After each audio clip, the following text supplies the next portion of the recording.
நமஸ்காரம் குருஜி. இதுக்கு முன்னாடி எப்பயோ கேட்ட சத்சங்கத்துல சொன்னாங்க, எந்தவித தியாகங்களும் செய்யாம நீங்க எப்படி மோட்சத்தை அடைய முடியும்? எடுத்துக்காட்டா, நான் எல்லாம் வசதியா தான் வாழ்வேன், நல்லா சாப்பிடுவேன், ஆனா நான் மோட்சத்துக்கு போகணும் அப்படின்றீங்களே, அது எப்படி?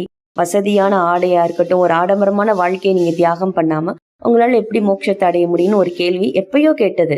அப்ப இதுக்கும் அதுக்கும் சம்பந்தம் உண்டுங்களா ஜி? இந்த வழியில இருக்கும்போது எதெல்லாம் தியாகம் பண்ணணும் குருஜி? இதுதான் கேள்வி குருஜி. எனக்கு கேட்க தெரியல, தவறு இருந்தா மன்னிச்சுக்கோங்க குருஜி. நம்ம பண்பாட்டுல மோட்சம் அப்படிங்கிறது ஒரு முக்கியமான இடத்தில் இருக்கிறது. பண்பாட்டை பற்றி இன்னும் அறிந்தவர்கள், இன்னும் பண்பாட்டு விஷயங்களில் கடைபிடிப்பவர்கள், இவர்களுடைய வாழ்க்கையில பார்த்தோம்னா மோட்சம் ரொம்பவும் முக்கியமான ஒரு இடத்தில் இருக்கிறது. அப்போ மோட்சத்தை பற்றி அவர்கள் கேள்விப்பட்டுள்ளார்கள், அது முக்கியமானது என்று அவர்கள் மனதில் பதிவாகி உள்ளது. அதில் தவறு ஒன்றுமில்லை, நல்ல விஷயம்தான். ஆனாலும் மோட்சம் என்பது பற்றிய விளக்கங்களிலும் அதற்கு உரிய சாதனங்களை பற்றிய விளக்கங்களிலும் பிழை இருந்தால் அது பாதிப்பையும் கொடுக்கும். பிழையில்லாத தெளிவு இருந்தால் அது நன்மையையும் செய்யும். அதையும் நம்ம மனசுல வச்சுக்கணும். மோட்சம்ங்கிறத பத்தி எதை கேள்விப்பட்டிருந்தாலும் அது உயர்ந்தது, நல்லது அப்படின்னு நம்ம வச்சுக்க முடியாது. மோட்சம் என்றால் விடுதலையுடன் சுதந்திரமாக இருப்பது. மரணம் முதலான எந்த விதமான அச்சுறுத்தும் துயரம் தரும் சூழ்நிலைகளிலும் நான் மாட்டிக்கொண்டு வருத்தப்படாத நிலை. அப்போ இதை சரியாக புரிந்து கொள்ள இதனுடைய எதிர்ப்பதத்தையும் புரிந்து கொள்ள வேண்டும். எதிர்ப்பதம் பந்தம். பந்தம் என்றால் கட்டுகள், கட்டுப்பாடுகள், இறுக்கங்கள். அப்படி என்றால் மன அழுத்தங்கள், மன இறுக்கங்கள், உணர்வுகளின் இறுக்கங்கள், அழுத்தங்கள் போன்றவைகள் எல்லாம். இந்த இறுக்கங்கள், அழுத்தங்கள் யாருக்கும் பிடிப்பதில்லை. அது ஒருவனை கட்டுப்படுத்துகின்றன, சிறையில் வைக்கின்றன. அதனால் அவைகளுக்கு பெயர் பந்தம். இது அதிகமாக புறச்சூழ்நிலையை சார்ந்ததாக இல்லை, அகச்சூழ்நிலையை சார்ந்ததாக இருக்கிறது. உதாரணமாக, சிறைச்சாலையில் பணியாற்றும் காவலர், அவர் சிறை அறைகளின் கம்பிகளுக்கு இந்த பக்கம் நிற்கிறாரு. அவர் ஆனா தன்னை கைதியாக கருதவில்லை. அதே சிறைச்சாலை கட்டிடத்தில் அந்த கம்பிகளுக்கு அந்த பக்கமாக கைதி இருக்கிறான். அவன் தன்னை சிறையில் இருப்பவனாக, அடைக்கப்பட்டவனாக உணர்கிறான். ஒரே சூழ்நிலையில் தான் இருவரும் இருக்கிறார்கள். ஆனால் இருவருக்கும் வேறு வேறு உணர்வுகள் ஏற்படுகின்றன. இந்த காவலர் நினைச்சுக்கிறாரு, அப்பாடா நமக்கு ஒரு அரசாங்க உத்தியோகம் கிடைச்சது, பரவாயில்லை அப்படின்னு. கைதி நினைச்சுக்கிறார், நம்ம எல்லாத்தையும் போட்டுட்டு இங்க மாட்டிக்கிட்டோமே அப்படின்னு. இந்த புரிதல்கள் தான் ஒருவனுக்கு சுகத்திற்கோ துக்கத்திற்கோ காரணமாக ஆகிறது. இந்த சுகமான நிலையை மோட்சம் என்கிறோம், துக்கமான நிலையை பந்தம் என்கிறோம். சுகத்திற்கும் மோட்சத்திற்கும் என்ன வித்தியாசம்? இப்போ துணிகள், நகைகள், ஆடம்பர அலங்கார விஷயங்கள், சௌகரியங்கள், வசதிகள், இவைகளாலும் சுகங்கள் வருகின்றன. இந்த மோட்சத்தாலும் சுகம் வருகிறது. ரெண்டுக்கும் என்ன வித்தியாசம்? பொருள்களால், விஷயங்களால் வரும் சுகங்கள் சிறிய காலத்திற்கு சுகத்தை கொடுப்பவைகளாக இருக்கின்றன. மோட்ச நன்மையால் வரக்கூடிய சுகங்கள் நிலையான சுகத்தை தருவதாக இருக்கிறது. அப்போ நிலையான சுகம் என்று சொல்லக்கூடிய மோட்சத்தை அடைந்த பிறகு ஒருவனுக்கு இந்த சிறு சிறு சுகங்கள், சுக வாய்ப்புகள், சௌகரியங்கள் தேவைப்படாதா? அப்படின்னா இந்த சிறு சிறு சௌகரியங்கள் இல்லாமலும் அவன் சுகமாகத்தான் இருப்பான், சிறு சிறு சௌகரியங்களுடனும் அவன் சுகமாகத்தான் இருப்பான். சுக வாழ்க்கை இவனுக்கு உத்தரவாதம் அளிக்கப்பட்டது. அது மட்டுமல்ல, முன்பு எந்த சூழ்நிலைகள் இவனுக்கு பந்த உணர்வை, துயரத்தை ஏற்படுத்தி கொண்டு இருந்தனவோ அவைகளால் இனி பந்த உணர்வை, துயரங்களை ஏற்படுத்த முடியாது. அதுதான் மோட்ச பலனின் பிரயோஜனம். மோட்சத்தை அடையாமல் பலவித சௌகரியங்களை அடைந்தவன் சுகத்தையும் துயரத்தையும் மாறி மாறி அடைகிறான், அல்லது பெரும்பாலும் துயரத்தையும் இடையில் சுகத்தையும் அடைகிறான். இந்த காரணத்தால் தான் நம்முடைய பண்பாட்டில் மோட்சம் என்பது முக்கியமாக காட்டப்பட்டது. இதுவரை உள்ள புரிதலில் இப்பொழுது தவறு இல்லை. அடுத்து, மோட்சம் என்பது மிக உயர்ந்த நன்மை, அதற்காக தியாகங்களை செய் என்று சொல்லப்படுகிறது. எதை தியாகம் செய்வது? எல்லாவற்றையும் தியாகம் செய் அப்படின்னு பல பேர் சொல்றாங்க. இப்படி சுருக்கமாக சொல்லிவிட முடியாது. ஏன்னா, உதாரணமா நான் எல்லாவற்றையும் தியாகம் செய்கிறேன்னு ஒருத்தன் ஞானத்தை தியாகம் செய்தால், சாஸ்திர வழிமுறைகளை தியாகம் செய்தால், குருநாதரை தியாகம் செய்தால் முடியுமா? முடியவே முடியாது. அப்போ முதல்ல எல்லாவற்றையும் தியாகம் செய் அப்படிங்கிற வார்த்தை என்ற அறிவுரை பிழையானது. இப்போ தியாகம் செய் என்று ஒரு அறிவுரையை ஒரு குருநாதர் கொடுக்கிறார் என்றால், அவர் அதுக்கு ஒரு அறையில் உட்கார்ந்து கொண்டு பேசலாம், ஒரு ஆசனத்தில் உட்கார்ந்து கொண்டு பேசலாம், அல்லது ஒரு விரிப்பில் உட்கார்ந்து கொண்டு பேசலாம், ஒரு மரத்தடி நிழலில் உட்கார்ந்து கொண்டு பேசலாம் என இவைகளுக்கு பெயர் சௌகரியங்கள்.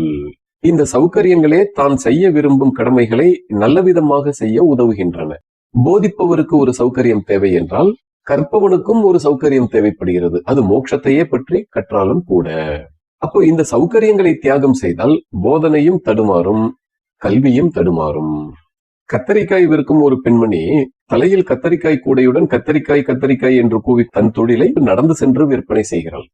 அதனால் நாட்டில் உலகத்தில் உள்ளவர்கள் எல்லோருமே நடந்து போய் தன்னுடைய தொழிலை செய்ய வேண்டும், அதுதான் சரியான வாழ்க்கை, அதற்கு மேல் உள்ளவைகள் எல்லாம் ஆடம்பர விஷயங்கள் அப்படி நம்ம சொல்ல முடியுமா அப்படின்னா யோசிக்க வேண்டியிருக்கு.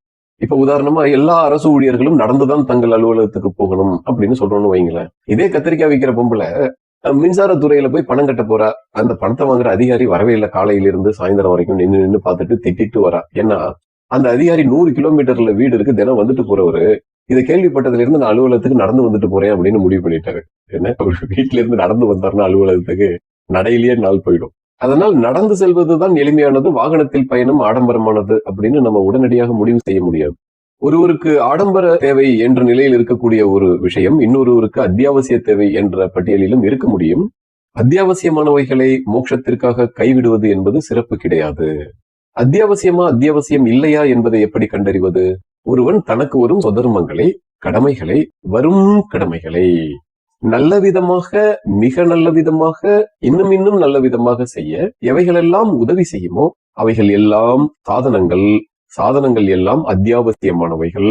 அந்த சொதர்மங்களை செய்ய உதவாத எதுவுமே அனாவசியமானவைகள், அவைகள் தேவையற்றவைகள்.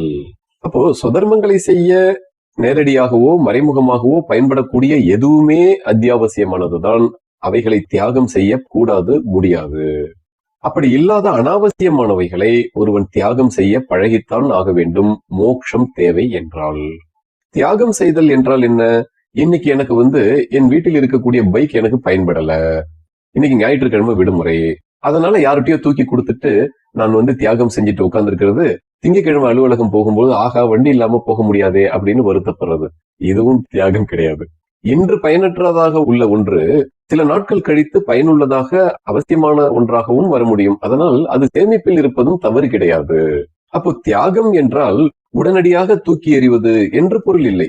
தேவைப்பட்டால் அதை கைவிடுவது, தேவைப்பட்டால் எங்கே எதை எப்படி கைவிட வேண்டுமோ அப்படி கைவிடுவது, எதை எங்கே எப்படி எவ்வளவு செலவிட வேண்டுமோ அதை அங்கே அப்படி அவ்வளவு செலவிட தயாராக இருப்பது, இவைகள் அவசியம். அடுத்தது, எதெல்லாம் இந்த மோட்சம் என்ற நன்மையை அடைய இடையூறாக இருக்கிறதோ, நேரடியாகவோ மறைமுகமாகவோ சிறியதாகவோ பெரியதாகவோ அவைகளை கைவிடுவது அவசியமான தியாகம். இடையூறுகளை செய்யாத எதுவும் இருப்பதால் பெரிய பிழை இல்லை. இடையூறுகளை செய்பவைகளை முடிந்தவரை சீக்கிரம் கைவிடுவது நல்லது. கைவிட முடியலையே ஏதோ காரணத்தினால என்ன பண்றது? ஒன்றும் தவறே கிடையாது, அதில் ஏதோ குற்றம் எல்லாம் ஒன்றும் இல்லை. மோட்சம் தள்ளி போகும், அவ்வளவுதான். கைவிட முடியாததற்கு 1000 காரணங்கள் இருக்கும். அதை நாம் அவசரமாக கைவிட்ட ஒரே காரணத்தினாலேயே மோட்சத்தை உடனே அடைந்து விடுவோமா என்றால் அப்படியெல்லாம் ஒன்றும் கிடையாது. தேவையில்லாததை கைவிடுவதும் தேவையானதை பிடிப்பதும் நிகழ வேண்டும். தேவையில்லாததை கைவிட்டு விட்டேன், ஆனால் தேவையானதை பிடிக்கவில்லை அப்படின்னா இதுக்கு 2 கட்ட நிலை ஆயிடும். அப்படி அவசரப்பட்டு கைவிடுதல், தியாகம் செய்தல் சிறப்பு கிடையாது. மோட்சத்திற்கு தேவையானவைகளை பிடிக்க மோட்சத்திற்கு இடையூறானவைகளை சுலபமாகவே விடுவோம், தாமாகவே விடுவோம். பிடிக்க வேண்டியதை கெட்டியாக பிடித்திருந்தால் மட்டுமே விட வேண்டியதை விட முடியும். விட வேண்டியதை விட முடியவில்லை என்றால் தவறு கிடையாது. பிடிக்க வேண்டியதை இன்னும் கெட்டியாக பிடிக்கவில்லை என்பதை புரிந்து கொண்டால் போதுமானது. அப்போ பிடிக்க வேண்டியதை பிடிப்பதற்கு மட்டும் அதிக கவனம் வைத்துக் கொண்டு இருந்தால் போதும். விட வேண்டியதை விடுவதற்கு அதிகம் கவனம் வைத்திருக்க வேண்டியதில்லை, தெரிந்து வைத்திருந்தால் போதுமானது. அது தானாகவே விலகும். எப்படி ஒரு முட்டைக்குள் இருக்கும் கோழி குஞ்சு, ஒரு முட்டைக்குள்ளே கருவுற்று இருக்கும் கரு, அது முட்டைக்குள் சுகமாக வளர்ந்து கொண்டு இருக்கிறது. போதிய பக்குவம் அடைந்த பிறகு தனக்கு சுகத்தை, பாதுகாப்பை கொடுத்து கொண்டு இருக்கின்ற அந்த முட்டை ஓட்டையே உடைத்துவிட்டு வெளியே வருகிறது. ஏனென்றால் போதிய அளவிற்கு வளர்ந்து திறன் பெற்ற பிறகு தெரிகிறது அந்த கோழி குஞ்சுவிற்கு இந்த ஓடு தனக்கு பந்தம், இடையூறு என்று. ஆனால் போதிய வளர்ச்சி இல்லாமல் உடைத்திருந்தால் என்ன ஆகியிருக்கும்? அது பாதுகாப்பு அற்ற சூழ்நிலை. இந்த தியாகம் என்று சொல்லும் பொழுது பணக்கார வாழ்க்கையை தியாகம் செய்தல் என்று சிலர் விளக்கம் சொல்லலாம், அல்லது சொன்னதை சிலர் தவறாக புரிந்து கொள்ளலாம். அந்த கருத்து தவறானது. ஏழை பணக்காரன் என்ற பாகுபாடு என்பதெல்லாம் அறியாமையினால் வருவதே. அவரவரும் அவரவருக்கு வந்த விதியை கையாளுகிறார்கள். அதாவது ஒருவனுக்கு செல்வம் நிறைந்த வாழ்க்கை விதியாகிறது, ஒருவனுக்கு செல்வம் குறைந்த வாழ்க்கை விதியாகிறது. இதுல ஏதாவது வித்தியாசம் இருக்கான்னா எனக்கு தெரிஞ்சு அப்படிலாம் ஒன்றும் வித்தியாசம் இல்லை. ஏன்னா செல்வம் நிறைந்த வாழ்க்கையில் இருப்பவனுக்கு சில குறைவுகளும் உண்டு, செல்வம் குறைந்த வாழ்க்கையில் இருப்பவனுக்கு சில நிறைகளும் உண்டு. அதை அங்கே வைத்துதான் அனுபவிக்க முடியும். அப்போ ஒன்று இருந்தால் ஒன்று இருக்காது. கூட்டி கழித்து பார்த்தால் இருவருக்கும் வாழ்க்கையில் கிடைக்கும் சுக்கம் ஒரே அளவாகத்தான் இருக்கிறது. இதை எப்படி நம்புறது? ஒரு அளவுக்குள் இருக்கிறது. தற்கொலை செய்து கொள்பவர்கள் பணக்காரர்களா ஏழைகளா? ரெண்டுலயுமே தான் நடக்குது. அப்படின்னா என்ன காரணம்? அங்கே துயரம் இருக்கிறது. பணம் இருந்து ஒருவன் தற்கொலை செய்து கொள்கிறான் என்றால் என்ன பொருள்? பணம் துயரத்தை நீக்க முடியவில்லை, பணத்தால் வாழ்க்கையில் பிரயோஜனம் இல்லை என்பதை அவன் பார்த்து விட்டான். அந்த எல்லையை பார்த்த பிறகு அவனால் வாழ முடியாது. அந்த பணத்தின் திறமையின் எல்லையை பார்க்காதவன் தான் நம்பிக்கொண்டு இருக்கிறான், பணத்தால ஏதோ முடியும், பணம் தன்னை காப்பாற்றும் என்று. எல்லாம் முட்டாள்தனமான நம்பிக்கை. அதே போல பணக்காரனை குறையாக பார்ப்பவர்கள், அவன் ஏன் சேர்த்து வச்சிட்டு இருக்கான், அவனுக்கு அவ்வளவு சொத்து தேவையா? அதுவும் அறியாமையால் வருவது. பணக்கார வாழ்க்கை பணம் சம்பாதிப்பது தவறு இல்லை, அது விதிதான் கொடுக்கிறது. ஆனால் அதர்மமான வழியில் சம்பாதிப்பது வேண்டுமானால் தவறு என்று சொல்லப்படலாம். அந்தந்த தொழில் அந்தந்த வாழ்வியலில் உள்ளவர்களுக்கு தேவையான சௌகரியங்களை வைத்துக் கொண்டு கடைபிடித்துக் கொண்டுதான் அவர்கள் அவர்களுடைய சுதர்மங்களை செய்ய முடியும். அதனால் அவைகளை எல்லாம் நாம் ஆடம்பரம், தேவையற்றவைகள் என்ற கணக்கில் கொண்டு வர முடியாது. பணக்கார வாழ்க்கை உயர்ந்த வாழ்க்கை, ஏழை வாழ்க்கை மட்டமான வாழ்க்கை என்று நினைப்பதை போன்று ஒரு முட்டாள்தனம் எதுவுமே கிடையாது. இரண்டும் வேறு வேறு விதமான வாழ்க்கை என்பதை தவிர இதில் துளி கூட உயர்வு தாழ்வு இல்லை. அறியாமையில் இருக்கும் மூடர்களால் மட்டுமே இதில் உயர்வு தாழ்வு பார்க்க முடியும். செல்வம் என்பது ஒன்று, அது வேறு கணக்கு. வசதி என்பது வேறு ஒன்று, அதன் கணக்கு வேறு. நிம்மதி என்பது வேறு ஒன்று, அதன் கணக்கும் வேறு. செல்வம் இருப்பவர்கள் எல்லாம் வசதியாகவும் நிம்மதியாகவும் இருந்து விட்டார்கள் என்று சொல்ல முடியாது. செல்வம் இல்லாதவர்கள் எல்லாம் வசதியாகவும் இல்லை, நிம்மதியாகவும் இல்லை என்றும் சொல்ல முடியாது. அதனால் இந்த மூன்றும் வேறு வேறு என்பதால், மூன்றும் அவசியமாக இருப்பதால் மூன்றை பற்றிய அறிவும் முதலில் தேவை. அறியாமை நீங்க வேண்டும். இந்த அறியாமையைத்தான் தியாகம் செய்ய வேண்டும். அது அறிவினை சம்பாதிப்பதால் தான் முடியும்.